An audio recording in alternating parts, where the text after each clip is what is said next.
Shalom, perkenalkan nama saya Roma Angelita Tambunan dengan NIM 2307955 berasal dari kampus UPI daerah Serang.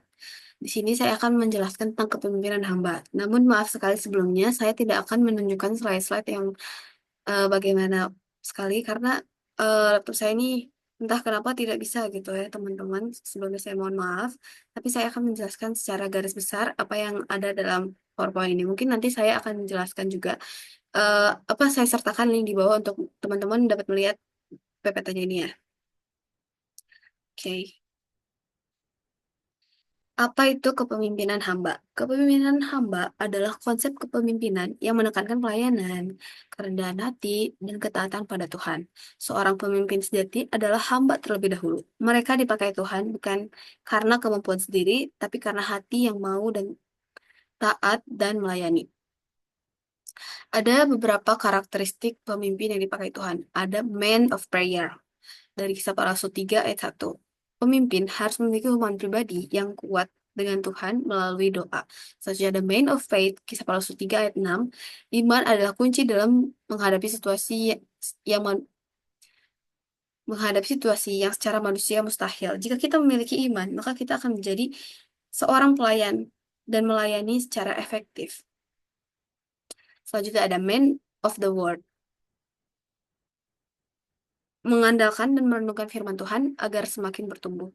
Pemimpin hamba yang baik tentu saja akan mengandalkan semua firman Tuhan, apa yang ingin dibicarakan dan disampaikan Tuhan kepada kita dalam pelayanannya. Selanjutnya ada filled with the Holy Spirit.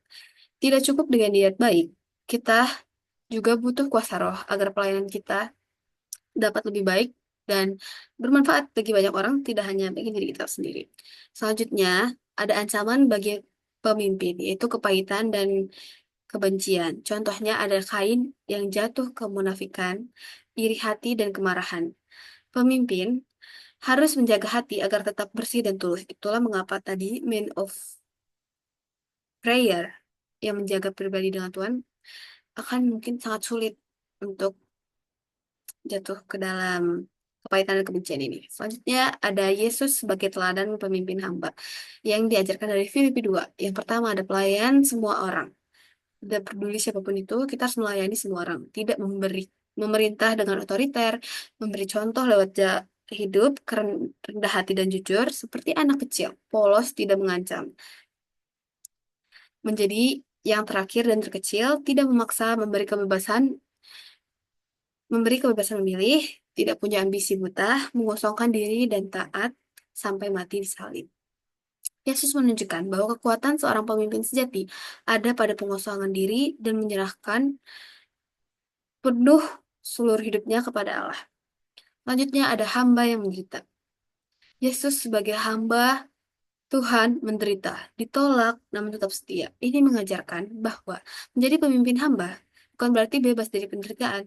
Justru semakin dalam penderitaan, kasih Tuhan semakin nyata. Kita harus memikul salib kita sendiri, guys. Jika memikul salib kita sendiri, teman-teman, jika kita ingin menjadi hamba yang benar-benar melayani Tuhan dan sesama kita. Selanjutnya ada anjuran kedewasaan untuk memimpin dari Galatia 5 ayat 16 dan Amsal 27 ayat 6.